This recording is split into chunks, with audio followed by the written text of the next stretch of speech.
Hi friends, അസ്സലാമു അലൈക്കും. Welcome to Chandra Place. അപ്പോൾ ഞാൻ ഇന്ന് വന്നിട്ടുള്ളത് പ്രഗ്നൻസി സ്റ്റോറിൻ്റെ പാർട്ട് 5 ആയിട്ടാണ് കേട്ടോ.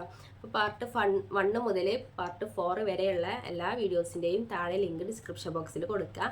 അപ്പോൾ കാണാത്തവരുണ്ട് എന്നുണ്ടെങ്കിൽ ഒന്ന് പോയി കണ്ട് കാണാം കേട്ടോ. അതിൽ പറഞ്ഞത് സെർവിക്സിന് എനിക്ക് സ്റ്റിച്ച് ഇട്ടിട്ടുണ്ടായിരുന്നു പറഞ്ഞിട്ടുണ്ടായിരുന്നു. അപ്പോൾ അതിൻ്റെ താഴെ കുറച്ച് പേര് ചോദിച്ചിട്ടുണ്ടായിരുന്നു വേദന ഉണ്ടാവും, അങ്ങനെ കുറച്ച് കാര്യങ്ങളൊക്കെ ചോദിച്ചിട്ടുണ്ടായിരുന്നു കേട്ടോ. അപ്പോൾ അതിൻ്റെ ചെറിയൊരു ഷോർട്ട് സെർവിക്സിനെ കുറിച്ച് ചെറിയൊരു എനിക്കറിയാവുന്ന കാര്യങ്ങളാണ് ഈ വീഡിയോയിൽ പറഞ്ഞിട്ടുള്ളത്. പാർട്ട് 5 എന്ന് പറയാൻ പറ്റൂല, എന്നാലും എൻ്റെ പ്രഗ്നൻസി സ്റ്റോറിയിൽ ഒരു ചെറിയൊരു ഭാഗമാണ് ഈ സെർവിക്സിന് സ്റ്റിച്ച് ഇടാന്ന് പറയുന്നത്. അത് നമ്മൾ ചാനൽ ആദ്യമായിട്ടാണ് കാണുന്നത് എന്നുണ്ടെങ്കിൽ ഒന്ന് സബ്സ്ക്രൈബ് ചെയ്ത് സപ്പോർട്ടാക്കുക. മറ്റുള്ളവർക്ക് ചാനൽ ഒന്ന് ഷെയർ ചെയ്തും കൂടി കൊടുക്കാം കേട്ടോ. നമുക്ക് വീഡിയോയിലോട്ട് കിടക്കാം. ലാസ്റ്റ് വീഡിയോയിൽ ഞാൻ പറഞ്ഞിട്ടുണ്ടായിരുന്നത് എനിക്ക് സെർവിക്സിന് സ്റ്റിച്ച് ഇട്ടിട്ടുണ്ടായിരുന്നു എന്ന് പറഞ്ഞാണ് സ്റ്റോപ്പ് ആക്കിയത് കേട്ടോ. ഗർഭാശയ മുഖത്തിന് 18 ആഴ്ച മുതൽ 20 ആഴ്ച വരെയാണ് ഉള്ള സമയത്ത് 4 സെന്റിമീറ്റർ ഒക്കെ ഇരട്ടോ അതിൻ്റെ നീളം എന്ന് പറയുന്നത്. അപ്പം അത് കുറഞ്ഞുകൊണ്ടേ ഇരിക്കും. ചില ആൾക്കാർക്ക് അത് കുറഞ്ഞുകൊണ്ടിരിക്കും. ആ കുറഞ്ഞു വരുന്ന സമയത്ത് ഇന്റേണൽ ഓയസും ഓപ്പൺ ആവാൻ ചാൻസ് കൂടുതലാണ്.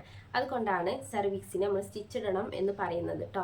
ഷോർട്ട് സെർവിക്സ് ആണോ എന്നറിയുന്നത് അനോമലി സ്കാനിങ് 5-ാം മാസത്തെ സ്കാനിങ്ങിലൂടെയാണ് ഇത് അറിയാം. ഡോക്ടേഴ്സ് നോക്കുമ്പോൾ അവർക്ക് മനസ്സിലാവും. അപ്പം നമ്മളോട് പറയും ഇങ്ങനെ സ്കാനിങ്ങിലൂടെ നമ്മൾ ഷോർട്ട് സെർവിക്സ് ആണെന്ന് അറിഞ്ഞിട്ടുണ്ട്, അതുകൊണ്ട് നമുക്ക് സ്റ്റിച്ച് ഇടണം, സെർവിക്സിന് സ്റ്റിച്ച് ഇടണം എന്ന് അവർ പറഞ്ഞു തരും. ചിലവർക്ക് അതിന് മുമ്പ് തന്നെ നമ്മൾ ഡോക്ടേഴ്സ് നമ്മളോട് പറയും നിങ്ങൾക്ക് എന്തായാലും സെർവിക്സിന് സ്റ്റിച്ച് ഇടണം എന്ന് പറയും കേട്ടോ.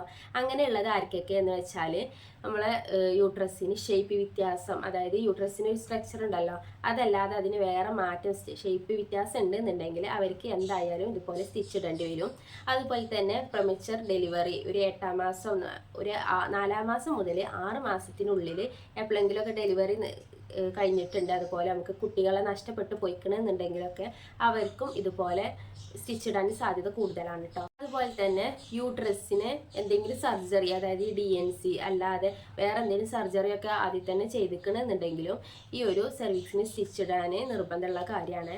പിന്നത്തെ കേസ് എന്ന് പറയുന്നത് എൻ്റെ പോലെ എനിക്ക് ട്രിപ്ലെറ്റ്സ് ആയതുകൊണ്ടാണ് സെർവിക്സിന് സ്റ്റിച്ച് ഇടണമെന്ന് പറഞ്ഞത്. അതുപോലെ തന്നെ 2 വട്ടം അബോഷനായി പോയിട്ടുണ്ട്. DNC ഒരു വട്ടം DNC ചെയ്തിട്ടുണ്ടായിരുന്നു. അതുകൊണ്ടാണ് എനിക്ക് സെർവിക്സിന് സ്റ്റിച്ച് ഇടണമെന്ന് ഡോക്ടർ പറഞ്ഞിട്ടുണ്ടായിരുന്നത്. ഇപ്പോൾ ട്വിൻസായ എല്ലാവർക്കും സെർവിക്സിന് സ്റ്റിച്ച് ഇടണം എന്നില്ല.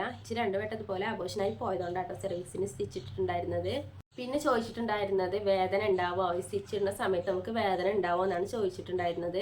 അതെന്താ വെച്ചാൽ ഒരു ദിവസം കൊണ്ട് ചെയ്യാവുന്ന ചെറിയൊരു സർജറിയാണ് ഈ ഒരു സ്റ്റിച്ചിങ് എന്ന് പറയുന്നത് കേട്ടോ. നമ്മൾ അഡ്മിറ്റ് ആക്കിയതിന് ശേഷം ഓപ്പറേഷൻ തിയേറ്ററിലേക്ക് കൊണ്ടുപോകും. അവിടെ വെച്ചിട്ടാണ് ഈ ഒരു സർജറി ചെയ്യുക. അപ്പം അതിന് മുമ്പ് സർജറി ചെയ്യുന്നതിന് മുമ്പ് നമ്മൾ മയക്കിയതിന് ശേഷമാണ് ഈ ഒരു സർജറി ചെയ്യുള്ളൂ. എല്ലാ സ്ഥലത്തും ഇതുപോലെ തന്നെയാണ് മയക്കിയതിന് ശേഷമാണ് ഈ സർജറി ചെയ്യുള്ളൂ കേട്ടോ. ഇപ്പോൾ സർജറി ചെയ്യുന്ന സമയത്ത് വേദന ഒന്നും ഉണ്ടാവില്ല. നമ്മൾ അങ്ങനെ ഒരു കാര്യം അവിടെ ചെയ്തിക്കണമെന്ന് പോലും നമുക്ക് അറിയൂല കേട്ടോ. പിന്നെ അതിന് ശേഷം എന്തെങ്കിലും ബുദ്ധിമുട്ടുണ്ടോ ചോദിച്ചാൽ അതിന് ശേഷം നമുക്ക് ഒരു ബുദ്ധിമുട്ടുണ്ടാവില്ല. എന്നെ സംബന്ധിച്ച് നോക്കുകയാണെന്നുണ്ടെങ്കിൽ ഞാൻ ഓപ്പറേഷൻ തിയേറ്ററിലേക്ക് കയറിയതിന് ശേഷം മെഡിസിന് വെച്ചു.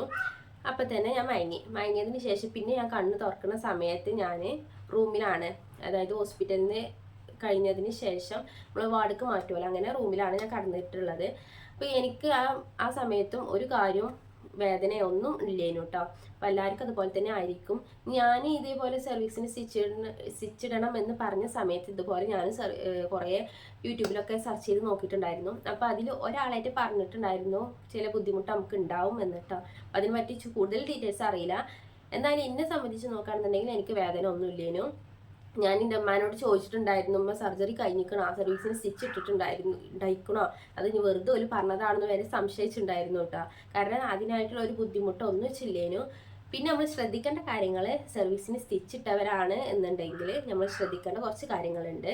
അത് ചിലവരോട് പറയും ഫുൾ ബെഡ് റെസ്റ്റ് ചെയ്യാൻ പറയും, ചിലവരോട് പറയും അത്ര വലിയ ബെഡ് റെസ്റ്റ് ഒന്നും ചെയ്യേണ്ട ആവശ്യമില്ല എന്നും പറയും കേട്ടോ. അപ്പോൾ നിങ്ങൾക്ക് ആവശ്യം ഉണ്ടെന്നുണ്ടെങ്കിൽ ബെഡ് റെസ്റ്റ് ചെയ്യുക, ഡോക്ടർ പറയുന്നത് പോലെ ചെയ്യുക. എനിക്ക് ഫുള്ളും ബെഡ് റെസ്റ്റ് ചെയ്യുന്നു. ഞാൻ ഫുഡ് കഴിക്കാനും അതുപോലെ ടോയ്ലറ്റിക്കും മാത്രമേ ഒരു ബെഡിൽ നിന്ന് എണീക്കുള്ളതിനും ബാക്കി മുഴുവൻ സമയത്തും ബെഡ് റെസ്റ്റ് ചെയ്തിട്ട് എനിക്കുണ്ടായിരുന്നത്. പിന്നെ നമ്മൾ ശ്രദ്ധിക്കേണ്ട കാര്യം വെയിറ്റ് എടുക്കാതിരിക്കുക. കാരണം ഒരു ബക്കറ്റൊക്കെ വെള്ളം എടുക്കാതിരിക്കുക, അങ്ങനെ നമ്മൾ കുനിഞ്ഞിക്കാണ്ട് എടുക്കാതിരിക്കുക, അങ്ങനെ കുറച്ച് കാര്യങ്ങളൊക്കെ ശ്രദ്ധിക്കണം. മാക്സിമം വെയിറ്റ് ഒന്നും എടുക്കാതിരിക്കാനാണ് നമ്മൾ കൂടുതൽ ശ്രദ്ധിക്കേണ്ട കാര്യം. അങ്ങനെ എടുക്കുകയാണെന്നുണ്ടെങ്കിൽ നമ്മുടെ സ്റ്റിച്ച് പൊട്ടാൻ സാധ്യത ഉണ്ട്. പൊട്ടിയാൽ ബ്ലീഡിങ് വരും. ബ്ലീഡിങ് വന്നാൽ പിന്നെ ആദ്യമൊന്ന് ഇതേപോലത്തെ സർജറി ചെയ്യേണ്ടി വരും കേട്ടോ. അപ്പോൾ അതുകൊണ്ട് മാക്സിമം എല്ലാവരും റെസ്റ്റ് ചെയ്യുക. അതുപോലെ നമ്മൾ യൂട്രസിന് കൂടുതൽ പ്രഷർ കൊടുക്കുന്ന കാര്യങ്ങളൊന്നും ചെയ്യാതിരിക്കുക കേട്ടോ. നമ്മളെ ആവശ്യമാണ്, അതുകൊണ്ട് നമ്മളാണ് ശ്രദ്ധിക്കേണ്ടത്, വേറെ ആരും ശ്രദ്ധിക്കാണ്ടാവില്ല. നമുക്കാണ് ഒരു കുഞ്ഞ് വേണം എന്നുള്ളൊരു ആവശ്യം നമുക്കായതുകൊണ്ട് തന്നെ മാക്സിമം എല്ലാവരും റെസ്റ്റ് ചെയ്യുക.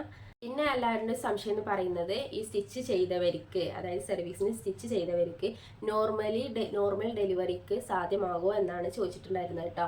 അത് എന്തായാലും ആകും. നോർമൽ ഡെലിവറിക്ക് ചാൻസ് കൂടുതലാണ്. 9ാം മാസം ആകുമ്പോഴത്തേനും PU ഒക്കെ ചെയ്യുന്നതിൻ്റെ നമ്മൾ വേദന വരുന്ന ടൈമിൽ തന്നെ നമുക്ക് ഈ ഒരു സ്റ്റിച്ചിങ് പൊട്ടിച്ച് തരും കേട്ടോ. അത് അവിടെ നിന്ന് എടുത്ത് മാറ്റും. അത് കഴിഞ്ഞതിന് ശേഷം ഡെലിവറി നടക്കും ചെയ്യും കേട്ടോ.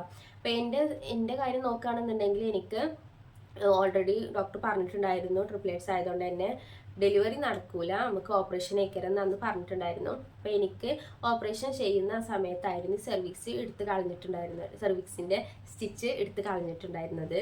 സർവീക്സിൻ്റെ സ്റ്റിച്ചിനെ കുറിച്ച് ഇത്രയും കാര്യങ്ങൾ വെച്ച് പറയാനുള്ള കേട്ടോ. എനിക്ക് കൂടുതലായിട്ട് അതിനെ പറ്റി ഡീറ്റെയിൽസ് ആയിട്ട് അറിയില്ല, എന്നാലും എന്നെക്കൊണ്ട് കഴിയുന്ന വിധത്തിൽ ഞാൻ അത് നിങ്ങൾക്ക് അറിയിച്ചു തന്നിട്ടുണ്ട്.